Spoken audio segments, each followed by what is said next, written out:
Well, everybody, I just got back from seeing the new A24 film, Talk to Me. If you're unaware, if this is your first time watching one of my videos, I'm a huge fan of A24. I'm currently doing a series on my channel where I've started from the beginning of A24's catalog, and I'm watching every movie that they've ever produced, even if I've already seen it, rewatching them, because I really respect them as a production company. I think they do a lot of good things. They give a lot of independent creators the ability to make content that may not otherwise get that opportunity, and that is the case with the directors who created Talk to Me, where they, I believe, are YouTube content creators, and this is their debut directorial feature film, and the movie I'm going to be discussing today is Talk to Me. Talk to Me is directed by Michael and Danny Philippou. When a group of friends discover how to conjure spirits using an embalmed hand, they become hooked on the new thrill until one of them goes too far and unleashes terrifying supernatural forces. So, whenever A24 makes a horror project, I get very excited because they've made some of my favorite horror properties that have ever existed. They're really consistent in their whole filmography, but they've made some really wonderful horror films, and Talk to Me is no exception. This movie is fantastic. It's everything that I want in a horror movie. It has great tension, great character building. It has a great dramatic through line that parallels with what you're seeing on screen. So I don't want to give too much away about the film. Obviously, as the plot description states, we're introduced to a group of friends. The main character that we see most of is Mia, played by Sophie Wilde. She has recently lost her mother. She lives at home with her father, and she is friends with Jade, played by Alexandra Jensen, Riley, who is her younger brother, played by Joe Bird, and their mother, Sue, played by Miranda Otto, who a lot of people probably know Miranda from Lord of the Rings, but she's had a really prolific career. And so they're a tight-knit group, and there's obviously other friends that come into play. And so at the beginning of the film, they're at a funeral, they're talking to each other about like future goals. You can tell that Mia is kind of lost. She has a very tense relationship with her father. She barely stays home. She always stays with Jade's family because she feels more at home there. She feels more comfortable there.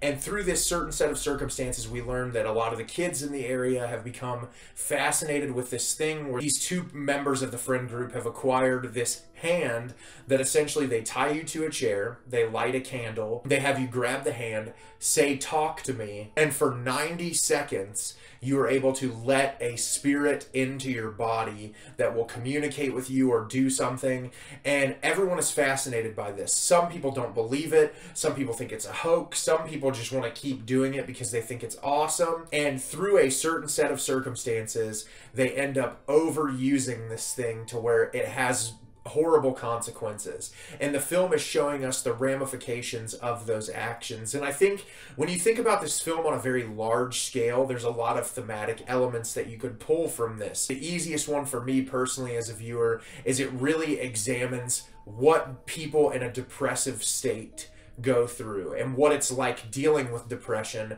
especially when you are isolated and alone, and the things that depression can do to your brain. It's really interesting because Mia has lost her mother. She has this broken relationship with her father. She's spending a lot of time with her friend Jade's family because she wants some kind of feeling of normalcy. But even in that space, she still feels sort of like an outcast. At school, you can tell she doesn't really get along with everyone in the same way that Jade can. Jade's boyfriend is taking up more of her time. Mia has an implied past relationship that they joke about with her current boyfriend, and so that creates a little bit of tension.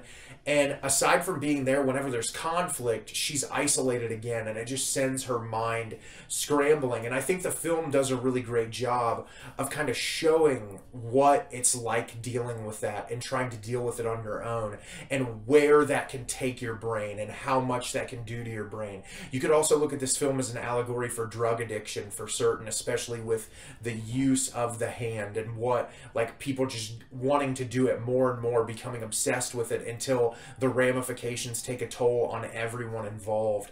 And I thought that was really great. And obviously with these directors being involved in the content creating community on YouTube, you can really see like what they think of this whole culture and how people can become obsessed with these trends and these fads to where it can become damaging in a way. And I think that that's really interesting that There's so much that you can pull from a relatively simplistic premise. And I think what makes this film work is all of the performances in it are really fantastic. And these people, they click so well together very early on in the film. So you're already engaged in the world, and it has great atmosphere. It is a very dark movie. This movie takes some turns, gets very disturbing. There were some scenes where I was kind of like cringing up a little bit because it's just so overwhelmingly disturbing. There's a couple scenes thrown in for comedic levity that I thought, if handled differently, could come across as a little lame, but it works really well. And I was very impressed at that balance of comedy and horror. And the comedy is very short-lived. It's mostly horrific. And especially in the third act, when things really start ramping up, it becomes just heart-poundingly relentless. And I think a good part of that as well is due to the sound design. The sound design in this film is incredibly uncomfortable and jarring, and it really leaves you just completely and totally unsettled until that very final shot, and it is relentless. It never lets up. There are so many anxiety-inducing moments where the score in the film is very muted to give you time to sit with these characters and to sit with the decisions that they're making. And I think having that kind of like eerie ambiance in the background of the sound design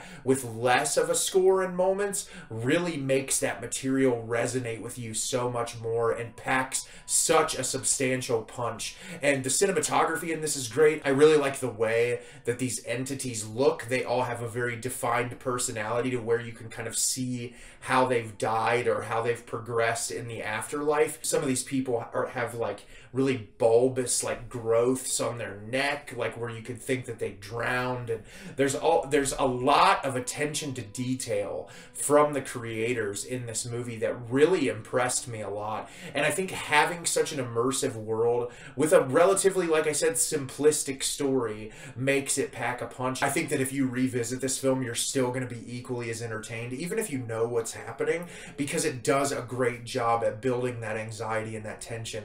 And that is 100% what I look for in a horror movie. And it's not cheap jump scares. There's one or two early on in the film jump scares, but most of it is just unsettling imagery that you are forced to look at, and these really uncomfortable, unnerving situations where you just wonder where it's gonna go. And that is my favorite type of horror filmmaking. I cannot wait to revisit this film again. So have you seen Talk to Me? Did you love it? Did you hate it? Leave me a comment down below and let me know what you thought. I thought this movie was absolutely fantastic. I was really impressed all around, and I cannot wait to see it again. As always, if you like the video and subscribe to the channel, it helps me out a lot and lets me know the type of content you're looking for. I'm always putting out new material and look forward to getting more out for you in the near future. And as always, everyone, thank you so much for watching and have a great rest of your day.